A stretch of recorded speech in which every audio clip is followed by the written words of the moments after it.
What's good, everybody? Welcome to the channel. So today, got another video for y'all boys. Now this is a little different one. It's a little crime video. I wanted to check it out, see if y'all boys like it. This title is the Covina Family Massacre, most twisted case, true crime documentary. Now, chat. This video was a little while back ago, so I don't know if y'all have watched this before. Let me know if y'all boys want to see more type of videos like this. Hit that like button, hit that subscribe button. Let's get into it. Hey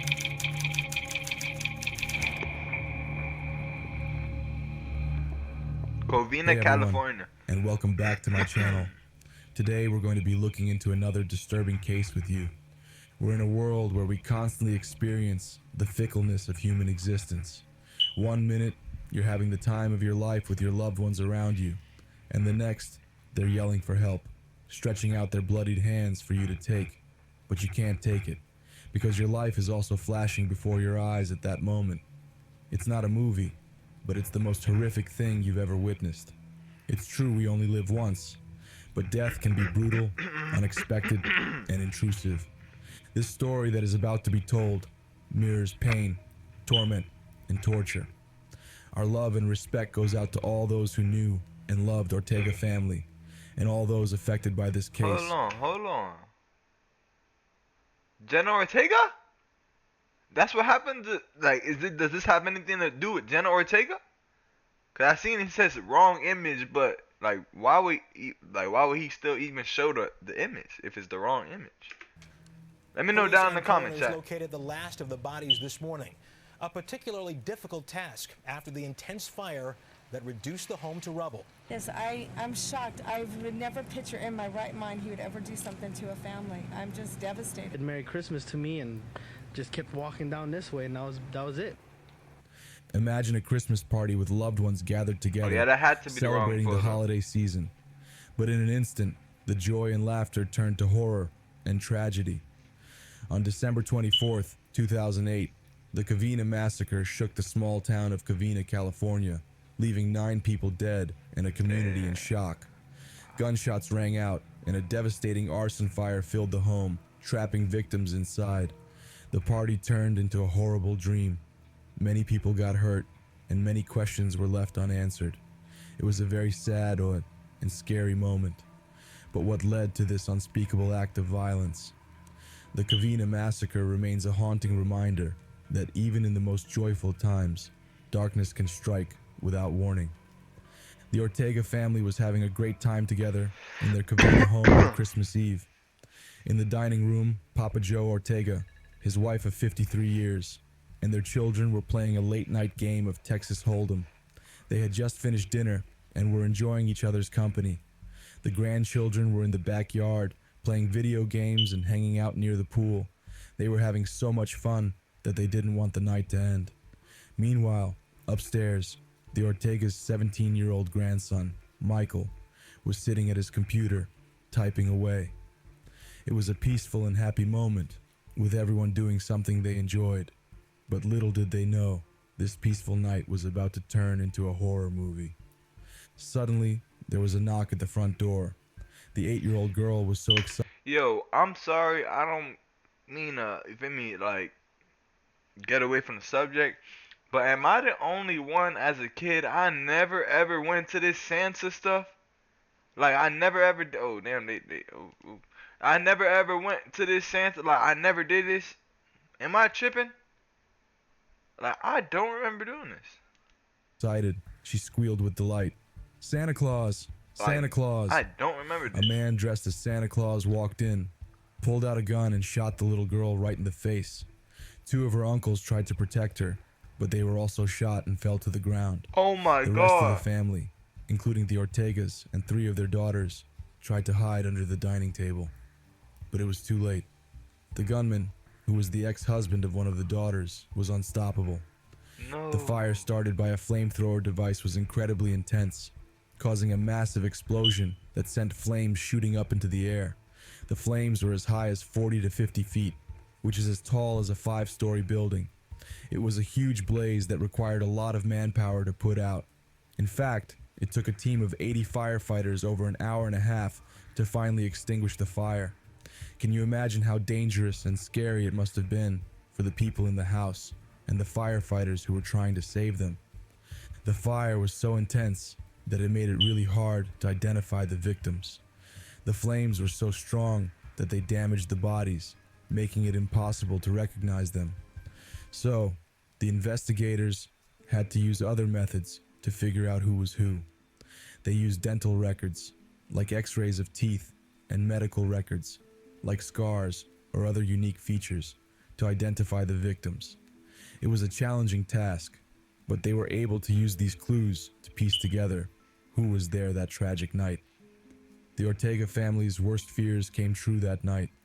The gunman, Bruce Jeffrey Pardo, was relentless. He killed Papa Joe and his wife, 4 of their children, 2 daughters-in-law, and even the 17-year-old grandson who was innocently sitting at his computer. No one was spared. The entire family, who had been enjoying a happy Christmas Eve just moments before, was brutally murdered. There were around 25 to 30 people celebrating Christmas Eve with the Ortega family. But after the tragedy, the survivors didn't want to talk about it publicly. However, some people working on the investigation shared information that matched what the family members said. This information helps us understand what happened inside the house.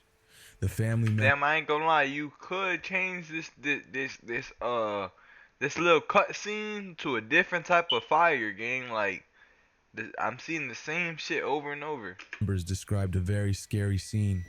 A man with a gun wanted to hurt and kill people. The family members tried to run away and save their loved ones, but it was very hard because everyone was so scared and confused. When Bruce got to the party, a lot of the grown-ups were near the front door because some people were getting ready to leave. This made them easy targets when the attack started. Family members said that Charles, one of the Ortega sons, saw who the gunman was after he shot Charles's little niece, who was only 8 years old, and his big brother James. Someone yelled out, "It's Bruce." Charles was shot right after James was. It was a really scary and dangerous situation, and everyone was trying to get away from the gunman. Irma Chapa Ortega, a close family member, shared a heartbreaking detail about the tragedy. She said that James and Charles Ortega, despite being wounded, tried to get up and stop the gunman. They were badly hurt, but they still tried to stand up and grab him. Unfortunately, they couldn't. Irma also said that the older Ortegas, Joseph and Alicia, and their 3 daughters, along with one of their daughters-in-law, Teresa, hid under the dining room table. She had been in touch with some of the family members who survived the attack. So hold on. So did he just go around just killing everybody that was connected to the family? Like, I'm confused. Like, did the police not come and get him after that first time that he came and just started shooting people? Cause I'm not even gonna lie. Number one, he sounded like he was going crazy right there. Now it sounds like he coming again. Nobody came to stop him. Like, I'm confused. Let me know in the comments if if maybe I'm just tripping out or some shit. I don't know. And they shared these details with her. Someone yelled out, "Run, run," and chaos erupted. The Ortegas and 2 of their daughters, Sylvia and Alicia, might have been killed while they were still in the dining room, but their daughter Letitia, whose little girl was badly hurt, managed to survive. Letitia had hidden under the table for a short time. She called 911 and told the police dispatcher, "I heard the shots." So police and had everyone not started came panicking in. and Nobody. running. So nobody called police yet. So this was all in a matter of literally in one moment. I'm not even gonna lie, brother. Number one, to crash out that bad over being, I don't know what he crashed out over. It's not that serious, gang. I'm not even gonna lie. Like, really, honestly, you're like, you took people's lives, but your life is over too, bro. You know what I mean? And it's like, you tripping, gang. You're tripping. And we all dove under the dining room table. What's your address? Ma'am, I understand that you didn't know your address. He shot. I heard the shots, and they were like popping, and I wasn't sure what it was. So everyone started panicking and running. So we all dove under the dining room. Some of us dove, some of us left. I don't know. My daughter has been shot. She was shot in the face on the side, and she's bleeding I know, I let the officers know. The officers are making sure it's safe for the paramedics to I come need a in. bandage, please. Please come immediately. What is in your house? Immediately. Don't know who else is alive. I know, ma'am. Just stay on the phone with me, okay? Nah, Family, they nah. One thing I will say is that I don't be knowing how them operators be like, you feel me? Okay, like when it's like simple emergencies, like, hey, you feel me? There's somebody, you feel me, robbing my house. Oh, but when I'm talking about when it's somebody getting shot in the face, or you feel me, something very serious, traumatic, bro. I don't know how them people be like, oh, be calm, relax, bro. Cause if me, bro, I'd be like, damn, he did that. He did what? No, get down, girl. Or you feel like I would have been tripping, child. I would have been bro, cause I'm not gonna lie, those are serious things. Like, how do you just be calm, like, relax? Is there everybody in there, the whole family? Like, bro, you know what I mean? Like, I'm gonna be the one that's just gonna be tripping. I'm gonna be tripping out worse than the actual people that are going through this, like the situation. You feel me? Like, I don't know how they be doing that. Like that's just crazy. 30 people, 25 people. I know. Chapa shared a heroic story about her cousin Letitia. She said Letitia saw her hurt daughter stumbling out of the house and decided to make a run for it. A person close to the investigation said that even though the gunman shot the little girl in the face, she might have saved her own life by turning her head at the last second. The bullet hit her jaw, but luckily didn't kill her. The person who gave this detail didn't want to be named because the police were still investigating what happened.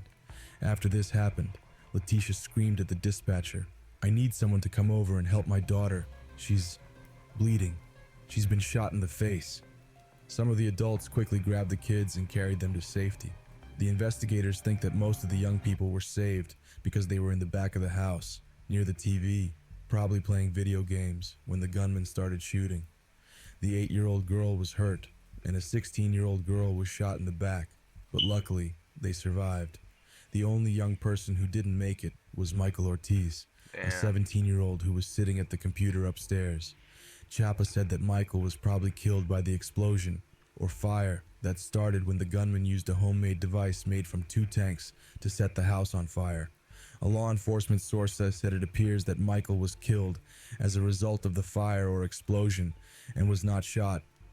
It's a tragedy that a young life was lost in Nah, such a for real. senseless act of violence. Nah, and no cap chat, like, y'all be thinking, like, you would probably think, like, okay, I'm sitting down, you feel me? I'm typing down to my computer, you feel me? I'm not doing nothing wrong. I'm just doing what I usually do every single day.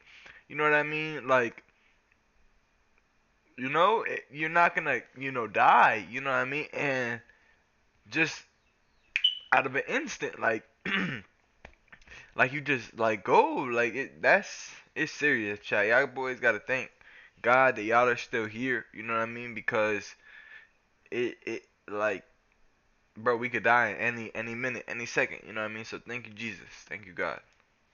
Michael's mother, Alicia, was also killed. But why did the murderer commit such a brutal act of violence? Bruce, a 45-year-old man, was very angry about his marriage ending. He and his wife had just gotten divorced, and he was consumed by hurt and anger. Instead of So wait, is this Bruce right here? This is Bruce right here. I'm not even gonna lie. This is Bruce, brother. You know, before worrying about your divorce or your marriage, bro, you need to really just like fix everything on yourself, bro. Like that's probably why she divorced you in the first place. Gang, look at you. You know what I mean? You look like the type of nigga that got bullied in school for like certain little small shit. Like, and I'm sorry, I don't. You feel me? Like, I don't mean to like even like put bad on bad or nothing like that. But I'm gonna just be real. Like, he looks like the nigga that got like pushed into lockers type shit. Like, he looks like the type of guy that like, you know, if you stepped on his shoe, he would crash out and cry. You know what I mean? Like, he wouldn't hit you. He wouldn't know. He would just like cry. You feel me? Like, he looks like a dweeb. Like, I'm not even gonna lie.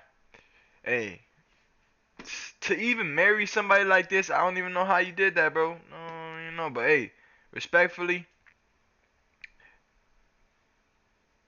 I'm just gonna say this, you know what I mean, and you know, you take it how you want to take it, y'all boys.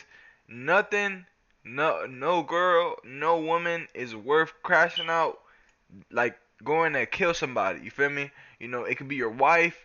If she is going, you know what I mean, or if she is, you know, saying I don't want to be with you no more, you know what I mean, like you gotta accept that. You know what I mean? You can't just sit here and say, oh, why don't you want to be with me, or you know, like no, you gotta accept it. You gotta say, all right, you don't want to be with me.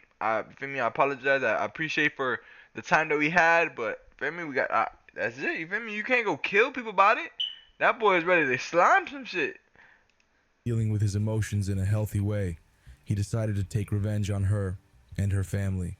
He chose a tragic and devastating way to do it by attacking them at their annual Christmas party in Covina, California. A team of FBI experts studied Bruce's behavior and found that he had some mental health issues, including extreme Hey, narcissism. hey, respectfully, and I want to say this too. Hey, mental health and a lot of that stuff, and you know, it is serious, very very serious actually. But nothing is serious that bad for you to go pull up a gun and go shoot people. You know what I mean? Like if it's that bad to that point, y'all should have realized the signs. You know what I mean? Y'all should have seen something. And I know that you can't see signs, you can't. But like, if you're gonna say that, then you gotta say, you know what I mean? Like, you know, he ready to slime something. You know what I mean? Like, bro, y'all, that's crazy. You feel me? Respectfully, you can't blame it on mental health because if you think about it, there's people that are worse mental health than this guy that will not go and kill people. You know what I mean? That will, you know what I mean? Like, I don't know, maybe I'm tripping. And obsessive compulsive disorder. Although it's no excuse or justification, these conditions likely contributed to his decision to commit such a horrific act. It's heartbreaking that a family's joyous celebration turned into a tragedy because of one person's anger and sickness. Bruce had a plan to escape after his attack on the Ortega family. He'd even bought a plane ticket to Illinois, thinking he could just leave the chaos behind and start fresh. But his plan didn't work out as he expected. When he set the house on fire, he badly burned himself. He suffered second and third degree. You dumbass. You dumbass. What you think? You was just finna, just finna go and blow that bitch down, and you was not finna get no repercussions, buddy. That's what you get, buddy. You know what I mean? And hey, that's what happens when things you think you just finna John Wick shit and just not finna get like. Who do you think you are, buddy? You know what I mean? Hey. Degree burns on his arms, which are very painful and serious injuries. So instead of escaping, he was left with severe burns. It's amazing how his plan backfired. Okay, now I don't know who this wonderful lady is. You know, she's a great, you know, great lady. But was the light bright as shit, or why is she like? Why are her eyes so wide, and why is it like she's showing her whole 32? Like, was the light bright as hell?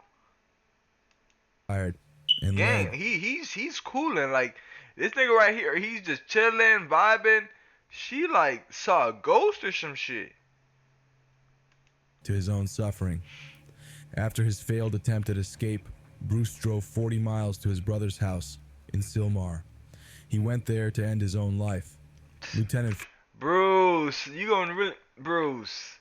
Come on, Bruce. You really gonna do that, Bruce? Like, go out like that though? For real? Are you serious? After all of that you just did, you really gonna, so you gonna really just do all of that and just not take no, like, that's some bitch ass nigga shit, Bruce. Suh. Red Corral from the Los Angeles County Coroner's Office shared that Bruce had a wound on the top of his head. I'm sorry, bro. But if anybody like this walk past me, bro, I automatically look at them and be like, yeah, they like, they're fucked up. I'm sorry to say it.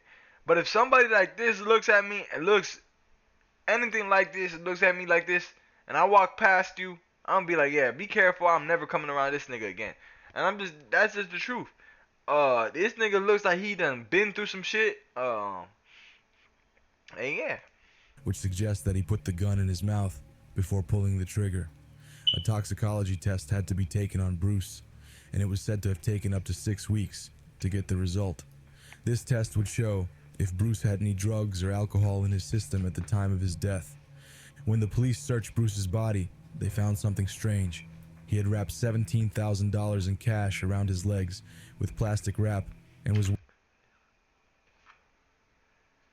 Bruce. Now hold on, Bruce. You was getting that money on and you still killed yourself, Bruce? Like, okay, now I would understand, Bruce, you know what I mean? Yo, bitch divorced you, you know, you don't got no money. You feel me? Niggas is broke. Kids don't want to fuck with you. They want to go on your on the wife's side, you know what I mean? Like, family members not fucking with you and all that. You feel me? You gotta probably go stay at a motel or something. But you got the money on, Bruce. You realize you could have go paid $1.50 for for something, and you could have been good, Bruce. What are you doing? You're killing people, innocent lives at that. You feel me? People that don't even want to have no problems with you. You feel me? Wanted to live their life, memories to have. And you're not even bad off. Like, you have $17,000 just wrapped around you, buddy.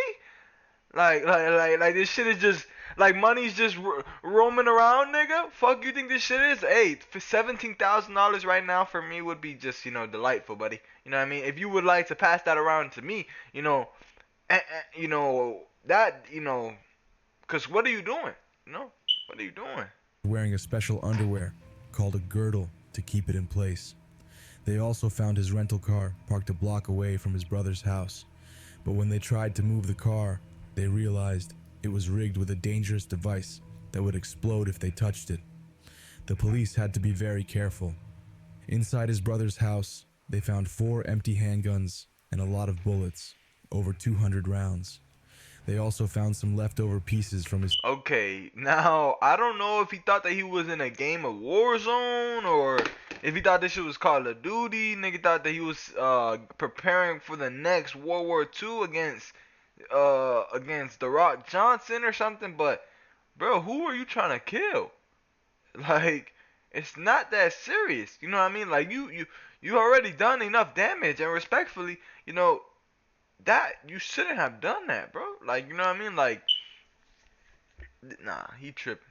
Santa suit that were rigged to explode. Back at Bruce's own house in Montrose, California, the police found even more dangerous things. They found empty boxes that had held semi-automatic handguns, a special kind of shotgun called a Benelli M2 Tactical, and a container for a type of gasoline that was highly flammable. Hold But on. what was most shocking was what they called a virtual bomb factory in his home. It was like a secret workshop where he had been making dangerous devices. It's lucky the police were able to find all of this before anyone else got hurt. Bro, On the outside, bro, Bruce Pardo seemed like a real... what was he planning? Wait, and was this his family? Cause I'm not gonna lie. At the beginning of the story, I'm not gonna watch none of this guy's videos anymore. Cause I'm not gonna lie, he was showing like Christmas and shit, and like Santa Claus and shit, and like, so I didn't understand if this was his family, or did he just pull up and start like just onto a random ass house and just, cause then he had said that a little girl said, "It's Bruce." I don't mean to say it like that, my bad. But like, you know what I mean? Like, so I'm confused on what exactly is the storyline behind this. Let me know in the comments down below. But like, y'all get what I'm saying. Y'all get what I'm saying. really charming and generous person. You know, when I first heard it, I knew he was wearing a Santa suit, and I knew who he was because I had seen him, but more than one time. So, but I didn't think anything of it until they were saying that he used the Santa suit and he put stuff in the Santa suit, like guns and whatever he used. And then it kind of freaked me out, thinking that maybe he had already planned this for a long time. And like I say, he stopped here. He ushered it at the church across the street. He stopped here a couple of times and knocked on the door and said, "Hi, how are you? How's your dog?" And "Mine's fine." My bad. You know, and da-da-da, and, you know, just nice guy. But on the inside, he was hiding some serious problems. His marriage was falling apart, and it was causing him a lot of pain. But he didn't show any of this to the people around him. Even the people who knew him best had no idea what was going on behind closed doors. They didn't know that long before his divorce was finalized, Bruce had started secretly collecting weapons and planning an elaborate escape plan. He was living a double life, and no one suspected a thing. In 2004, Bruce Pardo met Sylvia Orza. They were introduced by her brother-in-law, who worked with Bruce at the Jet Propulsion Laboratory. Sylvia was 40 years old and had 3 kids from 2 previous marriages. Bruce's friends thought she was perfect for... Okay, now, no. Now, automatically, what you're supposed to do is get out of there, buddy. You're supposed to get out of there. That's already, that's like, let me see, the Orlando Magic Shaquille O'Neal, and you're trying to drive for a layup. You automatically say no, because you know your shit's gonna get blocked. You get what I mean? Like, basically what I'm trying to say is, if you know that a girl has 3 kids, 2 past marriages?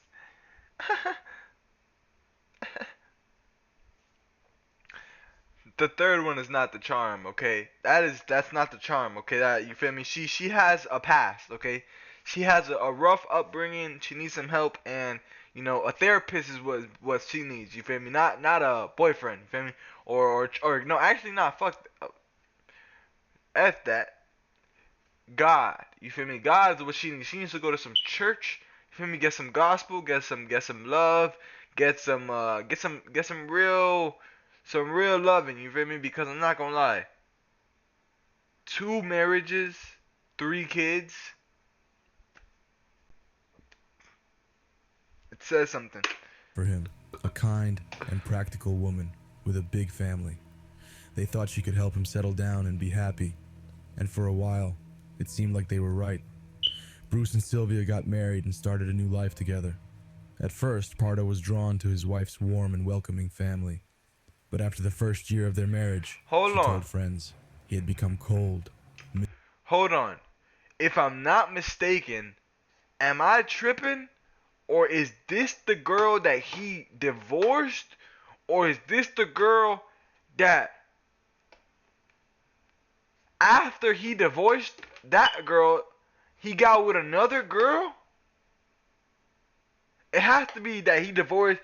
Damn. So she got divorced 3 times? It had to be. It had to be, because there's no way that he got away with all that killing. There's no way. And then he still, you feel me, like, got with another girl, got married. There's no way. There's no way. I know so she got divorced 3 times. I'm not even gonna lie, bitch. You gotta figure out your life. There's something you're doing wrong. If it's 3 niggas not fucking with you, you got 3 kids, 3 divorces, it's something. Number 2 is like, okay, 2 times, it could be 2 bad guys, but it's like, damn. 3? Fuck. Miserable and distant. They often argued about money. In March 2008, Bruce and Sylvia decided to separate. Sylvia asked Bruce if she could stay in their home until her daughter finished kindergarten. But damn, I'm telling you, damn. So they separated again. Yeah, Sylvia, you got a problem, baby girl. You got a problem. The reason why you got a problem is because it's not. Forget about the marriages. You got 3 kids. You letting these niggas just drop them in you, and you just letting them drop it off. Boom, bang, chicken wing, and they leaving. They going about their happy way, because you wanna know why? Because you allowing it, Sylvia. You gotta get better, Sylvia. Sylvia, I know, you feel me, this story ends with a very rough and sad ending, but come on, Sylvia. Feel me? You gotta pick them. And I know it's not your fault, but come on, Sylvia. Damn, Sylvia. Bruce wasn't having it. While Sylvia was out at a family gathering, Bruce packed up all her stuff and left it on the driveway. Sylvia was devastated. She had to move in with her sister in Glensdale and eventually filed for divorce. Bruce went to Gun World in Burbank on June 13th and bought a handgun for almost $1,000 cash. Damn, that boy Bruce gotta have money on. First for fraud and tried to get unemployment benefits, but couldn't get them. He went back to Gun World on August 8th and bought another handgun. He kept coming back to the store, buying a total of 5 handguns. Now Gun World. Gun World, I'm not even gonna lie, you know what you're doing, Gun World. You know what you're doing. The nigga can't hold on. Let me just, replay that for y'all because Gun World, at this point, y'all gotta be the ones that are causing this shit because look, hold on. Gun. Couldn't get them. He went back to Gun World on August 8th and bought another handgun. He kept coming back to the store, buying a total of 5 handguns. He also ordered a Santa suit from a costume store. He kept coming back to the store to buy more or more handguns. Now, what'd you think? Uh, did you think he was ex-military? He was just coming to, let me just get these. One. All you need is one. You feel me? You feel me? Two, maybe. You know what I mean? Nigga came back and bought 5 handguns, and y'all just allowed it. Y'all didn't report it to the police officers. They didn't say nothing about it. Now that's a problem right there. You feel me? 5 is suspicious. Okay, y'all telling me 5 not suspicious? Saying it was for a kid's party. He paid a $200 deposit and promised to pick it up in November. Bruce also went to a gun shop in Iowa and bought 16 magazines that can hold 18 bullets each, way more than California laws allow. Hey, and last time pausing the video, and you want to know why he went to Iowa to buy the magazines? Because I guarantee you they had them at the World Gun Shop, but because he bought 5 guns, the nigga said, you know what? I cannot go back to that store and go buy all the magazines, so I gotta go to a whole nother store in a whole nother country city, because you feel me? They gonna expect that I'm gonna shoot some shit. You feel me? Like, come on now. I know I'm not tripping. And just a week before Christmas, his marriage to Sylvia was officially over. They had been having too many problems and couldn't fix them, so the judge ended their marriage in a courthouse in Burbank. Just before Christmas, Bruce Pardo rented 2 cars, a Dodge and a Toyota. He packed the Toyota with all sorts of stuff like maps, water, food, clothes, and a can of gasoline. He also put in 2 computers. Later that night, his neighbor Bong Garcia saw him leaving in the Dodge, which was weird because he usually drove his fancy Escalade or Hummer. Bruce said he was off to a Christmas party, but Bong thought it was strange. He had gone to carry out his revenge. After he set the house on fire, as the house burned, a neighbor saw a blue car drive away with its headlights off. A pair of fake glasses and Santa's hat had been dropped in the front yard. Bruce drove to his brother's house in Sylmar, 40 miles away. He was badly burned, with severe injuries on his arms, hands, neck, and legs. His Santa suit had melted into his skin. He was in a terrible state and couldn't escape anymore. When his brother got home at 3:10 a.m., he found Bruce's body on the couch, with 2 guns next to him. He had shot himself in the mouth. He was still wearing his wedding ring. Bruce, 2 things. My bad for pausing it. 2 things. Number 1, how the fuck? Why did he come back home at 3:10 a.m.? Niggas acting like he don't got a job. Niggas acting like he don't gotta pay bills. Niggas acting like he don't gotta go to work. Like, buddy, 3:10 a.m.? Number 2, Bruce, I'm not gonna lie, you went out the worst way, buddy. You went out the worst way. You thought that you was finna slime some shit. You slimed yourself. You slimed yourself after you slimed out all these innocent lives. You slimed yourself, buddy. You know what you could have did, Bruce? And this is not even to say, go do this, y'all boys. But you could have just, actually, you know what? Let me not even say that. You could have go checked yourself out into a mental health hospital and not have done any of this, Bruce. Feel me? But that's the problem with this society and nowadays, y'all boys. Feel me? Or whatever. Whenever this happened, it's like, bro, you had to do this for what? Now everybody is gone. Feel me? Like, come on now. Letitia Yusef-Polsky is a strong woman who chooses not to let anger and hate consume her. She says, I can't do anything to change what happened. I can only focus on what's brought to me and the good things that are brought to me. I appreciate that. She's grateful for the love and support she's received from people she didn't even know. This gratitude has helped her heal and find peace. And as much as I miss my family and my loved ones, I just am so full of gratitude for what I have had, the blessings that I've had. Letitia has also stopped dwelling on the past and the person who hurt her family. She says, I'm confused though. Is it Letitia or is it the other girl? It was not. It was I was not saying no Letitia. I knew I was saying another name. I forgot the name, but I know I was not saying no Letitia. So I'm confused. This whole story got me confused. I'm not watching no more of this nigga's videos, bro. "This is what he's done. Enough. I'm not going to allow you to consume us with your evilness." Instead, she chooses love and encourages others to do the same. Letitia believes love is the strongest energy and that it can bring people together and help them heal. She also thinks it's important to teach our children about love and kindness so they can grow up to be good examples for others. She says, "Our kids are our future, and we have to be an example for them. If we teach them that it's okay to hate, it's okay to be violent, and make them feel less than, then what hope do we have?" During a school walkout, Katrina Yusuf-Polsky read the names of the 17 victims killed in Parkland, Florida 1 month ago. Nicholas Warren. Gun Brother, this has nothing to do with the Santa Claus stuff. What? You know what? Hey, let's pay our respects to these people, but I'm confused. This is really confusing me now, chat. Really confusing me.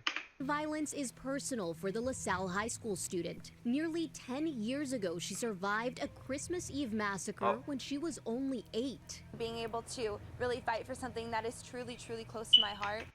My bad. I apologize. I apologize for saying that, and I believe that I was wrong with my message that I had said previously, and I feel very sorry for what happened to you back then and now. And yeah. Is very different. 12 years have passed, and Letitia and Katrina Yusuf-Polsky are working hard to keep their family's traditions and happy memories alive. The family still gets together for dinner, exchanges gifts, and shares stories about their loved ones who are no longer with them. On Christmas Eve, they visit the cemetery where their family members are buried, instead of going to church.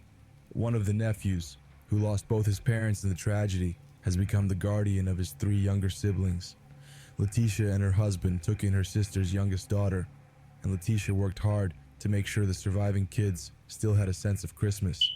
She told them that the Santa who came that night wasn't the real one. The kids even went to a special camp to help them deal with their grief and trauma. Letitia says, no matter where you look, there are memories of what we used to have, and then memories of that terrible night. You can't escape it.